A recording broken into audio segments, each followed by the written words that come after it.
दोस्तों, जैसा कि आप जानते हैं कि इस चैनल के ऊपर आपको financial education, personality development, success motivation, general knowledge, current affairs और इस तरह से हैप्पीनेस सीक्रेट्स, ये सारा कुछ आपको इस चैनल के ऊपर मिलता है। तो आप किसी भी सेगमेंट के अंदर कोई इंफॉर्मेशन लेना चाहते हैं, मोटिवेशन के हवाले से, सक्सेस के हवाले से, हैप्पीनेस के हवाले से, तो आप इस चैनल को विज़िट कर सकते हैं। इसमें मुख्तलिफ प्लेलिस्ट जो प्ले लिस्ट हैं उनका उसके कैटेगरी के लिहाज से नाम के साथ आप सर्च कर सकते हैं।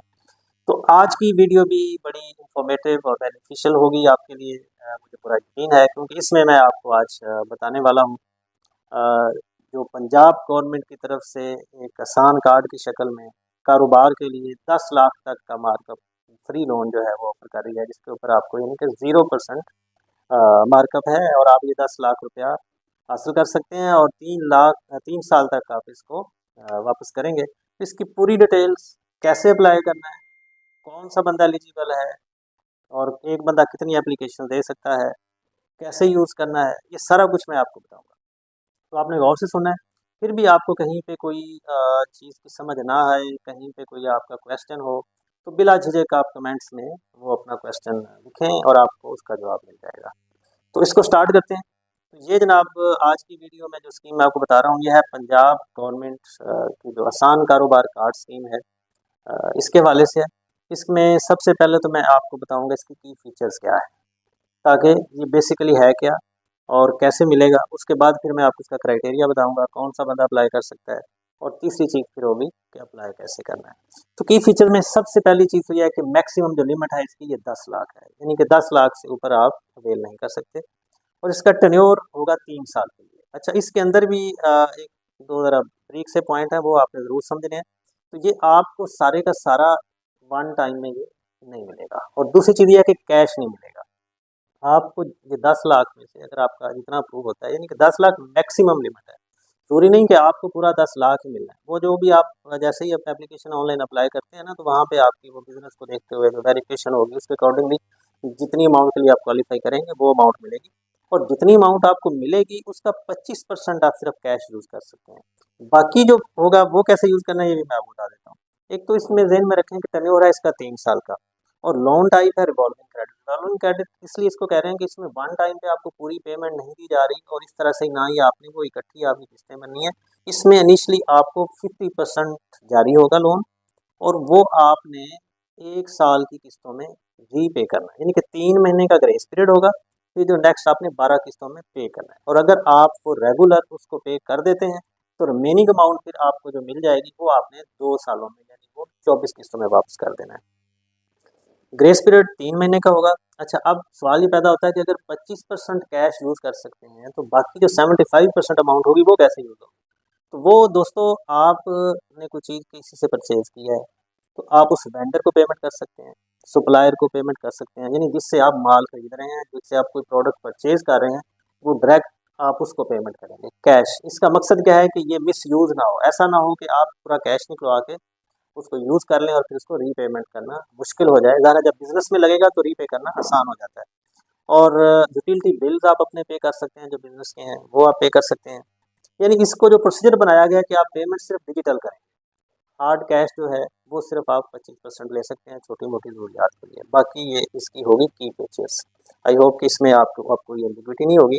उसके बाद है कि क्राइटेरिया क्या है, कौन अप्लाई कर सकता है। इसमें पहले तो आपने एज का ख्याल रखना है। इसकी मिनिमम एज है 21 ईयर यानी 21 साल, और मैक्सिमम है 57 ईयर यानी 21 से लेके 57 साल की उम्र में ब्रैकेट में जो लोग हैं और जो कारोबार कर रहे हैं ये उनको मिलेगा।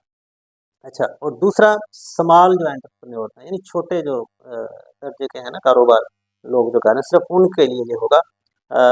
फिर आपके पास CNIC होना चाहिए वैलिड, और वो पंजाब का होना चाहिए, यानी पंजाब के आप शहरी हों। और उसके बाद जो आपका मोबाइल नंबर आप इस एप्लीकेशन के अंदर डालेंगे वो आपके नाम पे रजिस्टर होना चाहिए। ये बड़ा इंपॉर्टेंट पॉइंट है, अगर वो आपके नाम पे रजिस्टर नहीं होगा तो आपकी एप्लीकेशन रिजेक्ट हो सकती है। इसी तरह से एक बंदा एक ही एप्लीकेशन डाल सकता है। ये नहीं होगा कि आप अगर 2 या 3 बिजनेस कर रहे हैं तो आप कहें कि मैं हर एक का अलग अलग से डाल दूँ और 30 लाख रुपए ले लूँ, तो ऐसा नहीं। एक CNIC के ऊपर एक ही एप्लीकेशन होगी। अच्छा, दूसरी चीज़ जो है कि क्लीन हिस्ट्री होनी चाहिए। क्लीन हिस्ट्री का मतलब क्या है कि आपने अगर पहले कभी किसी भी बैंक से लोन लिया हुआ है, इशू नहीं है, लेकिन वो कहीं पे लेट नहीं होना चाहिए। वो आपने नीट एंड क्लीन तरीके से रीपे कर रहे हो, रेगुलर हो, डिफ़ॉल्ट में ना हो। ये होता है क्लीन हिस्ट्री का मतलब। फिर आपका जो बिज़नेस है वो पंजाब के अंदर होना चाहिए। यानी एक तो आप पंजाब के शहरी हो, फिर आपका जो बिज़नेस है वो भी पंजाब के अंदर हो।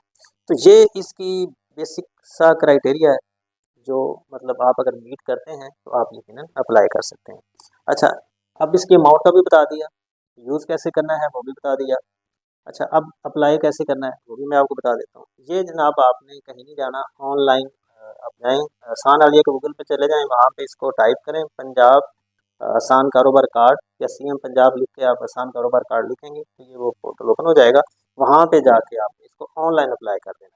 और अप्लाई करने से पहले आपने एक चीज़ ध्यान में रखनी है कि आपके पास CNIC अपने पास, क्योंकि वो स्कैनिंग में आपने उसको अटैच करना है। और इसकी 500 रुपया फ़ीस भी आपने देनी है, और ये नॉन रिफंडेबल है, यानी ये वापस नहीं होगी, ना काबिल वापसी है ये 500 रुपया। जब आप ये डाटा सारा पुट कर देंगे, अपने बिज़नेस की डिटेल डाल देंगे, तो फिर इसकी डिजिटल वेरिफिकेशन होगी। किस चीज़ की होगी? आपकी CNIC की होगी। क्रेडिट वर्दीनेस चेक किया जाएगा। वो कैसे चेक किया जाएगा? वो एक सिस्टम होता है, CIB state bank of Pakistan जारी करता है। तो ये बैंक ऑफ पंजाब के ज़रिए होना है अप्लाई। तो वो बैंक ऑफ पंजाब आपका पहले CIB मंगवाएगा। अगर तो वो नीट एंड क्लीन है, उसमें कोई डिफ़ॉल्ट नहीं है, तो आपकी आगे के प्रोसेस में चला जाएगा। फिर आपकी बिज़नेस वेरिफिकेशन भी होगी, क्या वाक़ई आप बिज़नेस कर रहे हैं या नहीं कर रहे, या कि कोई फ़र्ज़ी चीज़ तो नहीं डाली हुई। और दूसरी चीज़ इसके अंदर चार्जेस का मैं बता देता हूँ। 2 तरह के चार्जेस हैं। एक तो 500 रुपया आपने जो पहले एप्लीकेशन फ़ी देनी है। दूसरी फिर जो कार्ड आपको जारी होना है इस लोन के लिए, उसके एनुअल चार्जेस भी आपको पे करने हैं। वो कैसे पे करने हैं? वो आपने अलग से पे नहीं करने, वो आपकी कार्ड की लिमिट से ही काटने होंगे ऑटोमेटिकली। यानी 25,000 हैं वो चार्जेस, और प्लस FED है। अब FED क्या होती है? ये होती है फेडरल एक्साइज़ होती है। बैंक जब भी किसी किस्म के कोई चार्जेस लेता है ना, तो वो मस्ट है कि उसके ऊपर वो 16% FED भी लेगा, और वो गवर्नमेंट के खाते में जाएगी। तो जो फिर इसके ऊपर लेट पेमेंट चार्जेस भी हैं। अगर आप वो किस्त लेट करते हैं तो वो कितने होंगे?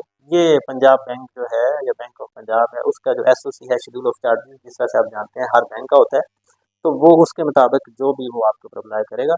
तो ये सिर्फ दोस्तों इंजॉय करने के लिए नहीं है, इसके अंदर आपने देखा है कि चार्जेस भी ठीक ठाक हैं। यानी हर साल 25,000 प्लस FED, तकरीबन ये कुछ 26-27-28 हज़ार आपने ये भी पे करना है।